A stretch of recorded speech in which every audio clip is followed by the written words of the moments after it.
Nagsimula ang career ni Julian San Jose sa show business sa edad na 3 taong gulang nang mag-join siya sa pageant ng Little Miss Philippines. 2005 nang mapabilang siya sa isang girl group na Sugar Pop. Nakapag-release ang kanilang grupo ng 2 albums. Taong 2010, tinahak ni Julian San Jose ang kanyang solo career at napabilang sa iba't ibang TV series, mga pelikula at mga musical variety show ng isang network. Isa si Julian sa Junior Ambassador ng Organisasyon ng mga Pilipino Mga Awit o OPM at isa si Julian sa mga nagre-represent at nagpo-promote ng mga Filipino music to the young generations. Taong 2012 sa pamamagitan ng GMA Records na i-release ni Julian ang kanyang solo debut self-titled album at di kalaunay nakatanggap ng parangal bilang Diamond ang kanyang album. Ang naging career single ng album, I'll Be There.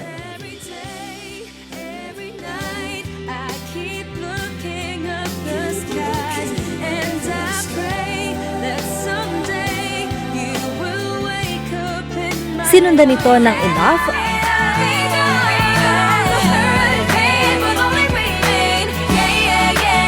at ng For Everything.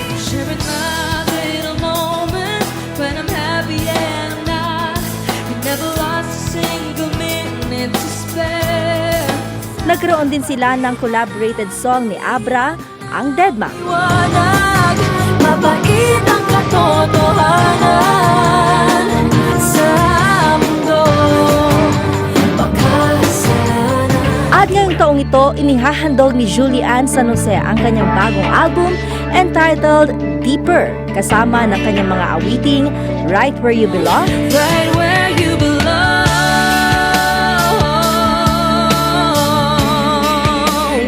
Right Where You Belong, at Tulad Mo.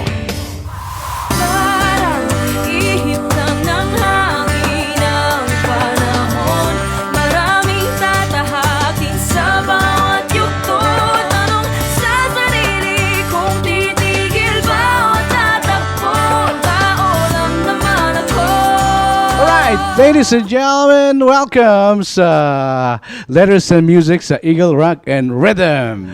Multifaceted, syempre, walang iba, kundi ang kilala natin, Julian San Jose! Woo! Good afternoon, everyone. I'm so happy to be here. Of course, Kuya Raymond, thank you po sa inyong napakagandang introduction sa akin. You're welcome. Yes, first time ko nga po pala dito. First time. Yes, natutuwa po ako. We are so pleased and we are so privileged dahil pumasyal ka dito sa Letters and Music para sa amin. Of course. Naku, ang tagal-tagal ka na namin hinahanap, joke, for that matter. Dahil sa unang album mo, balikan lang natin ang karaan. Yes, sa of unang course. album mo, I am pleased to inform ng ating mga ka-Letters and Music na yung mga songs ni Julian, sa first album niya, yung debut album niya na, ang title ay, siyempre, debut album. Yes. Julian San Jose. And sinabi nga kanina, nag-reach ng Diamond Award. Mga Pinan. Okay? Thank you po. In line with that, okay, at I am pleased to announce din, may mga songs si Julian sa album niya mismo, sa naging Diamond Award na album, halos lahat ng songs niya doon, patok na patok sa Pinas FM. There was a time, 3 songs of her, pasok lahat sa countdown ng Pinas FM sa Pinas Daily Hit List. Salamat Wow! po, salamat. Come to think of that. Ganon kalupit, ganon kapatok, ganon kaastig ang Julian San Jose. Wow! Nakaka-flatter po. Yan, okay. Ikaw naman, kumusta na, Julian? Ako okay naman po. Bali, ayun nga po, sobrang papasalamat po ako and it's really an honor na makapag-guest po dito sa Letters and Music. So, ayun po, sana po nag-enjoy tayong lahat dyan sa ating mga tahanan. At sana ay nabusog kayo sa inyong tanghalian. Wow. Di ba? Busog na busog, pati sa mata namin, busog na busog ngayon.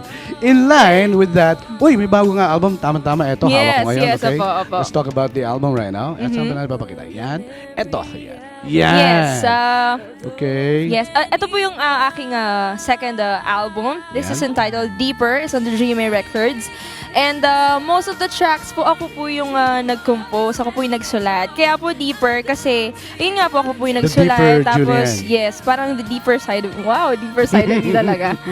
Tsaka ano kasi, sa totoo lang, di po talaga ako nagsusulat. Bali, ito po mga sinut kong kanta, base po to sa mga experiences ko din po sa buhay. And of Okay. course, yung mga ano din, yung mga experiences din po ng mga nakakwento sa akin ng mga kaibigan ko, tsaka yung mga, lahat ng mga minamahal ko sa buhay. So, ayun po. Nakakatuwa. Dito sa second album mo, dito nagsulat ka na. Sa first, Sa first po, may dalawang compositions po yata ako. Ay, tama. nakasama. Yes. Pero yes. mostly, dito sa album mo na ngayon, Ako Ay. po yung iba Nice. nagsulat. Pero of course, meron pa rin po mga ibang mga composers na nagsulat. meron kang Yeah. ka-collaborate dyan sa album? Wala po. Ay, Wala. wait lang. Hindi, Kasi hindi, di ba hindi. yung ibang, yung Deadma po kasi. Yun naisip ko I si think- Abra kanina. Na, I think for a while, sinama po yata nila yung Deadma dito sa second album. So, I see. ayun po. Isang napansin ko sa album per se, Mm-hmm. okay? Nandito si Julian na nag-rap. Totoo, ito, Wow. di ba? Ito, doon sa mga kanta mo, wala kang rap. Dito sa tulad Opo. mo, nag-rap ka. Yung kasi yung tulad mo, it's a song about myself sa mundo ng showbiz. So, Okay. parang sabi ko, bago ko sumulat ng kanta, sabi ko gusto kong magsulat para sa sarili ko. Mhm.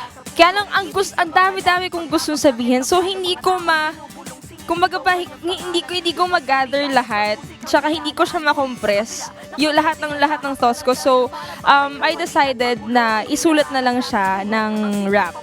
Tapos yun, may chorus. And then, Sinong naging component din sa album mo na tumulong sa'yo specifically sa mga sa meaning sa tumulong at sumuporta sa mga awitin mo dito? May mga binanggit kang pangalan kanina na nakakatuwa eh. Dahil Ano po? kilala natin eh. Katulad ni Toto Sorioso! Yes, opo, di ba? si Toto Sorioso, siya po yung nag-compose ng Enough. So, ayun na, napakagaling po na composer talaga. So, isa siya sa mga paborito ko na nag-compose sa mga kanta ko. And of course, yung yung Right Where You Belong sa Miss Agatha Ubar po yung nag-compose niyan. Sino pa ba? Sino pa? Ayun, Dami. Yeah, ang dami po talaga eh. Ang dami po talaga. So, Nakakatuwa. yun po. Ako, ang daming gusto pa namin tanungin kay Julian right now. Pero may mga, in relation sa album, may mga activities ka ba na gustong i-promote pa maliban sa album per se? Ay, pwede po ba? Hindi. Dito lang na, Ano po? mga mall shows mo, Yes. mga... May actually may show po ako sa GMA News TV, Ayan. yung day off po, every Saturday po Ay, yan. napanood Of kita course. doon ah. Oo, iba-iba yung mga ginagawa ko doon. Nagiging Bilib ako sa'yo. stuntwoman ako doon. Tumalon ka doon sa, ano ba yun? Nasa tubig, tapos may Oo. sa ship. Basta iba-iba po Ay, talaga. As in, okay. lahat ng mga trabaho na assign po sa amin, na ginagawa po namin talaga. As in, wala pong script talaga. Tapos, ayun po, kasi parang, ang point po ng show is bigyan ng day off yung mga taong deserving talaga na makapag-rest from work. Tsaka Yeah. yung talaga, alam mo, yung parang pinaghihirapan lahat yung ginagawa nila. So yun, aside from day off, of course, Sunday All-Stars po every Sunday. Okay. And Pipito Manaloto every Saturday po yun. So yun. Ang dami pang tanong, mga na gusto kong tanongin, pero mamaya na lang yan sa Pinas FM. Next! Oh, wow! Ayan, gusto mo namang ibahagi yung mga katanungan ng mga ka-letters and music natin na nag-post na messages nila. Okay, sige po.